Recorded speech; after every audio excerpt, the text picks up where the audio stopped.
Você tá me descrevendo é o Paquito, cara. O propósito de vida dele é esse, cara. É. Aí, ó, quem sabe não é à toa que ele tá aqui hoje. Não vou desmentir. Tá vendo? Ele tem uma banda também, quer ficar rico, famoso, pegar mulher. Aí, ó. Agora que tá solteiro, nossa. Ixi, cara. Não, e eu tinha um problema, né? Porque eu tinha 8 brincos, tinha 4 em cada orelha. 8 brincos, 8 brincos, e pintava as unhas de preto, cabelo vermelho, roupa rasgada. Eu não consigo imaginar você. Era uma mistura de roqueiro com hippie. Total, Não sei cara. se dá pra imaginar. É. E aí, interessante Tatuagem? Não, Fez não tatuagem, fiz, né? cara. Graças Olha a que Deus. louco. Porque senão eu ia querer tirar hoje, não ia fazer parte de mim. Imagina você Então todo meus pais tatuar pegaram o muito no meu rosto, pé. né? É. E meu pai falava, Juninho, não coloca brinco, não. Aí eu fui lá, já Colocou. aparecia tudo de uma vez, cara. Colocou 8. Coloquei, aqui tinha um palito de fósforo, né? Que eu furei lá em casa mesmo, no gelo. Você tá brincando? Coisa de moleque. Colocou um palito de fósforo aqui. Vou acender o cigarro aqui rapidão. Cara, você era loucão mesmo. Não tinha nada na cabeça, né? Quantos cara? anos Não tinha... isso daí? Tipo, Eu tinha uns 16 anos, 16 anos. E aí, nós tínhamos planos, cara. E, de repente, tudo começou a não encaixar mais, sabe? Mas antes disso, o que aconteceu? Quando eu tinha uns 16 anos, era a época do ICQ. Lembro. Bate-papo da UOL, né? Então, eu acessava muito o bate-papo. E aí, teve um dia que eu pensei, eu falei, nossa, eu preciso de uma namorada, cara. Eu era boca virgem ainda, né? 16 anos. Aquilo era uma caretice tremenda, né? E aí eu pensei e eu falei, Deus, em pensamento assim, você podia arrumar uma namorada pra mim. Aí eu entrei numa sala de bate-papo lá, de São Paulo. Ah, é? É. A primeira moça que eu conversei, por fim a gente foi, né, gostando do papo ali, fluindo. E aí eu já queria conhecer a moça. Eu perguntei, de onde você é? Ela falou, sou de São Sebastião do Paraíso. Eu falei, não é possível. Eu moro aqui, ué. Então foi muita essa coincidência, chance, né? sabe? É. E aí, por fim, eu conheci essa moça e começou a dar certo, né? A gente começou a namorar. A família dela era de candomblé, dessa religião. Mas pra você A minha família não era um problema? Ou era porque eu era espírita também, né? Então tem uma linha... Assim, eles falam que é a mesa branca, a mesa, né, que não é preta e tal. Então minha família ficou um pouco assustada, até mesmo porque eu era extremo, né? Eu não era equilibrado. Eles falaram, ele vai entrar nessa de cabeça, né? Então, a minha família assustou um pouco, mas comecei a frequentar com eles e tal. Aí nós fomos num centro, na cidade de Caldas, uma vez. E ali se materializou, né, a entidade ali na pessoa. Em quem? Nos pessoal que estava tocando os batuque. E um deles veio conversar com a gente. Só fazer uma parte, cara. Eu nunca fui no centro. Como que é? É uma sala? É uma sala. Um salão grande? É um salão tudo escuro, né? Escuro? Com poucas luzes, assim. Muita imagem, cara. Imagem do quê? Esculturas? Imagem de santo misturado com uns caboclos, sabe? Tá. Então, muita imagem. A parede inteira, assim, lotada.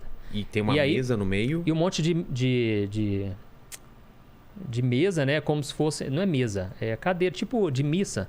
De igreja católica. Aqueles bancos. Sei, né? banco de... Então, muitos bancos, pelo menos nesse que eu fui, né? Tá. E uns caras tocando tambor, E aí tem um momento de tocar os tambores, os batuques, eles invocam lá as entidades, né? E o que acontece? Antes disso, você pode ir lá consultar o Pai de Santo, né? Que aí ele te dá alguma informação, alguma revelação, né? Que ele teve ali de sua vida e tal. E aí eu fiquei muito assustado com aquilo na hora que eu vi o sobrenatural ali. O que você viu, cara? Eu vi... Nossa, que susto! A gente falando de sobrenatural, aparece uma loira do nada com pizza aqui. Ele tá falando que materializou um negócio lá e você aparece do nada, Mari. Dá um oi pra câmera aí. Oi, tudo bem? Que isso? Vocês não tomaram susto? Vocês estão vendo de lá, né? Eles estão acostumados comigo. Você quer qual? A gente veio aqui, obrigado. A Ó Pizza. aqui, tá? Ó Pizza que mandou pizza pra gente. Deu umas pra eles aí. Ó, tá aqui, daqui a pouco a gente pega, tá? Então vamos lá. Tem mais aqui de outros. Então, nossa, Mari, que susto, cara. Tá, peraí. O que você viu se materializando? Como que é? É uma imagem meio... Cara, o que eu vi ali foi o pessoal se contorcendo, sabe? Eles começaram a tocar, de repente... O rosto? Não, o rosto não. Como assim? Começaram a mudar a posição deles ali, entendeu? Entendi. E começaram a mudar, assim, a forma deles dançar, né? E aí eu fiquei assustado. Só que ao mesmo tempo, muito curioso eu era, né? E E o que acontecia? Eles davam uma risada muito macabra, cara. Risada tipo, sabe essas coisas que você vê em filme? Em filme de vilão, de filme. Exatamente, Nossa, cara. Ó, pega aqui, depois a gente pega, senão... O pastor depois pede, aí a gente já Opa, traz. a pizza de São Paulo é famosa. É boa né? demais, cara, é boa demais. Umas risadas contorcendo. Exatamente. E aí, o que eu presenciei lá foram, assim, crianças... uma moçada bem nova ali, cara, bebendo, fumando, sabe? E aí eles mesmo? explicaram o seguinte, ó, não precisa preocupar, porque aqui, tudo que a pessoa ingere não é a pessoa, é a entidade. Então a pessoa não fica tonta, entendeu? Que doido isso, cara. Exatamente, cara. E aí eu vi uns menininhos novinhos, cara, pitando, sabe? E bebendo cachaça, né? E falando com outras vozes, assim, ou não? Não, eles não. Mas aí, o que aconteceu? Esses caras que ficaram se contorcendo, Sei. vieram falar com a gente. Então eles vêm e dão a consulta ali, né?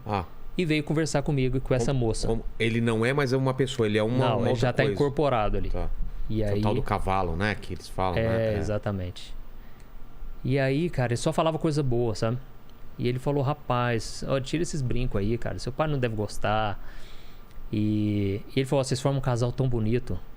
Né? Hoje em dia, tanta gente divorciando, né? Tanto casal separando. Mas o cara dava uma cisada que eu não entendia, cara. Né? Sabe? Hoje eu entendo, sabe? O inimigo é que destrói mesmo, né? Ele veio pra destruir relacionamentos, né? Isso era o que? Era uma forma de te pegar com coisas boas? A Bíblia diz que Satanás, ele se disfarça de anjo de luz, né? Então ele não vai vir de uma forma aterrorizante, senão a gente ia identificar primeiramente e depois ia fugir disso, né? Então ele sempre vem de forma, né, disfarçada. E aí ele falou assim, olha, eu vou dar o meu nome para vocês. O dia que vocês precisarem de ajuda, é só me chamar que eu resolvo qualquer coisa. E ele falou o nome? Falou. E eu guardei esse nome, cara, por uns 2, 3 anos, sabe? Não falava pra ninguém. Por quê? Aí eu me converti logo em seguida, né? Tá. Mas não era o nome do cara, era o nome de uma entidade. Da entidade, cara. Mano, eu tenho medo dessas coisas, cara. Não, e eu achei o máximo, cara. É mesmo? Na época você achou? Nossa, agora eu cheguei nos ensaios da banda, cara. Falei, gente, eu chamei o fulano aí pra assistir o ensaio com nós. O espírito lá? O espírito. E os caras? E tinha um lá, o baixista. Hoje ele é crente, firme com Deus. E ele se converteu junto comigo no mesmo dia. Olha. E o cara conhecia a palavra, só que não queria ir pra igreja, entendeu? Então, ele ficava com medo também. E aí o que aconteceu? Naquela semana seguinte, cara, que nós fomos nesse especificamente, foi a pior semana da minha vida. Você pode falar o nome ou é melhor não falar o nome dessa entidade aí? Então, eu não lembro, cara. Putz. Entendeu? Eu guardei por uns... É até bom não falar o nome pra ninguém chamar, entendeu? Tá. Porque senão a pessoa na curiosidade, né? Entendi. Resumindo, aquela semana seguinte foi a pior da minha vida, cara. A seguinte que você foi nesse terreiro. Nesse terreiro.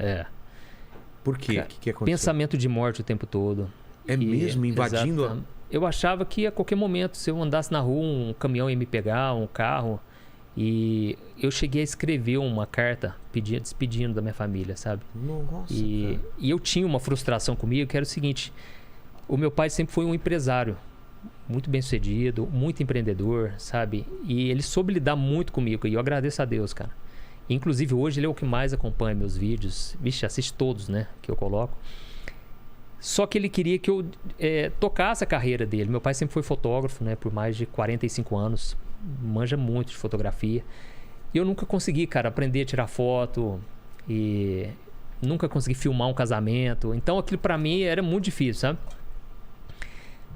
E o que acontece? Aí eu escrevi essa carta, esses pensamentos de morte o tempo todo. E aí eu pensei, eu vou chamar essa entidade.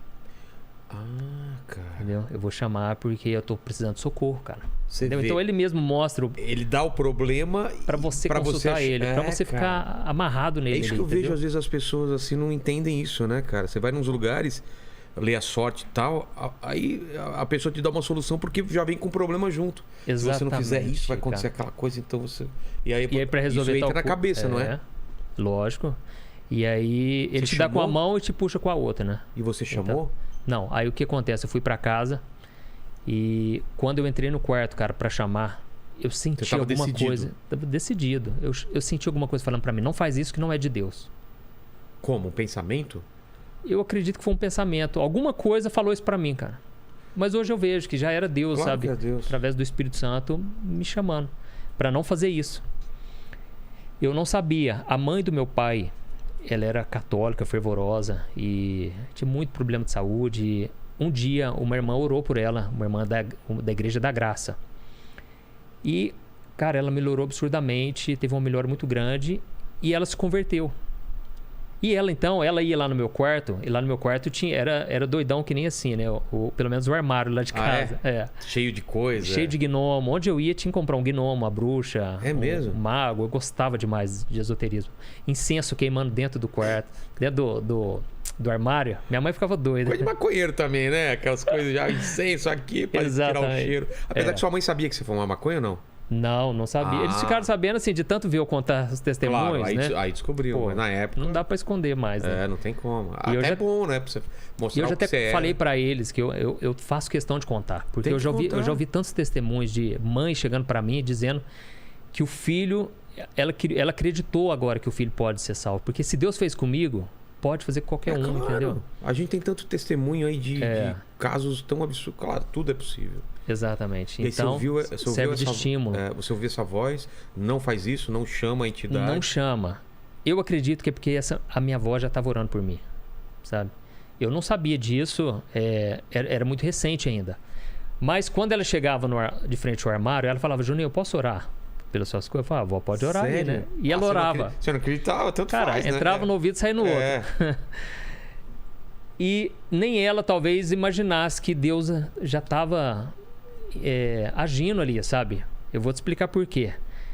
Primeiro porque ela não via mudança nenhuma externa em mim, nada acontecendo em mim que pudesse demonstrar que eu estava sendo tocado por Deus. Mas ali foi um toque de Deus para eu não chamar.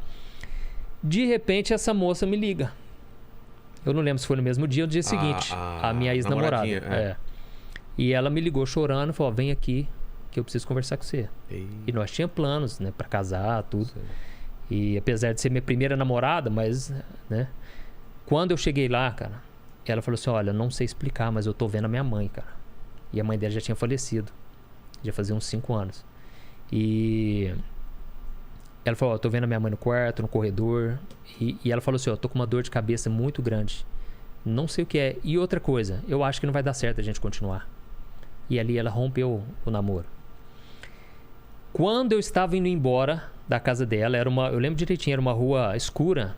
Inclusive eu tive vários livramentos na minha adolescência, porque eu tinha essa banda de rock e a galera tinha muito ciúme, inveja, sabe? Porque eu sempre vim de uma família muito boa, o pessoal da minha banda também era bem de condição assim. E na época da nossa cidade tinha muito skatista. Tá. Entendeu? Então eu cantava bem, né? Relativamente bem. E muitos caras queriam me pegar, entendeu? De porrada? De porrada. Então, Deus já me deu vários, né, livramentos. Graças a Deus nunca apanhei. Poxa. Inclusive, uma vez me cercaram, cara, no parque de exposição da nossa cidade. Na SPAR, né, que chama. E os moleques me cercaram assim, cara. E um amigo meu skatista, que era o único ali, amigo meu, o cara me protegeu, me tirou pra fora e falou, ó, vaza. Corre porque os caras vão correr atrás de você. Então, assim, foi um livramento, sabe? Total. E resumindo, quando eu estava indo embora da casa dessa ex-namorada, Depois de tomar eu me lembrei. Pé na bunda, né? Tipo... Cara, do nada, sem razão nenhuma, entendeu? Hoje eu vejo que já foi o fato dela ter consultado aquela entidade, entendeu? Ela consultou? Ela consultou. E como que eu sei disso? Porque quando eu me converti, quando eu entreguei minha vida para Jesus, eu fiz questão de ir lá contar para ela o meu testemunho. E eu perguntei pra ela. Por que eu falei, você não, eu terminou chamei aquele sim. dia? E aí eu falei, olha, talvez foi por isso, entendeu? Reflita, sabe? Então, eu dei o meu testemunho pra ela. Quando eu estava indo embora, eu lembrei daquela oração que eu fiz, que eu tinha feito... No monte lá? Não, pedindo pra Deus me dar uma namorada. Lembra? Eu lembro, e aí? E aí, eu agradeci a Deus, rezei o Pai Nosso, a única oração que eu sabia fazer. E depois que eu orei o Pai Nosso ali, eu ouvi a voz de Deus. Foi a vez mais forte que eu já ouvi até hoje. E ele falou o seguinte, meu filho, você tem muito valor para mim e você ainda vai ver a grande obra que eu vou fazer na sua vida.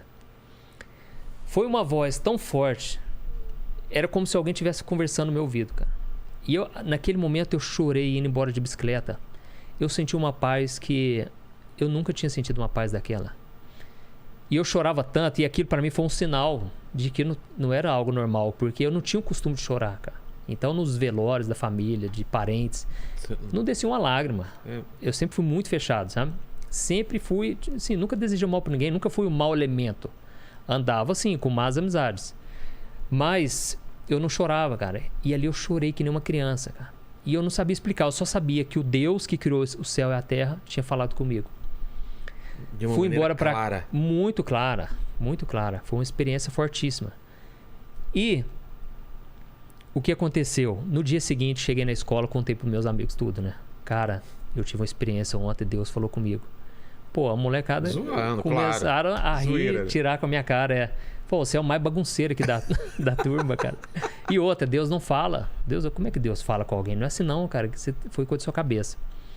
Cara, a partir dali eu não sabia, mas o inimigo tentou tirar aquela experiência da minha mente o tempo todo, sabe? Meus amigos pegaram meu você pé não pra ir pra escutou. festa. É besteira, coisa da sua cabeça. Exatamente. Até mesmo porque eles não entendiam isso. Nem eu sabia que Deus podia falar com alguém assim.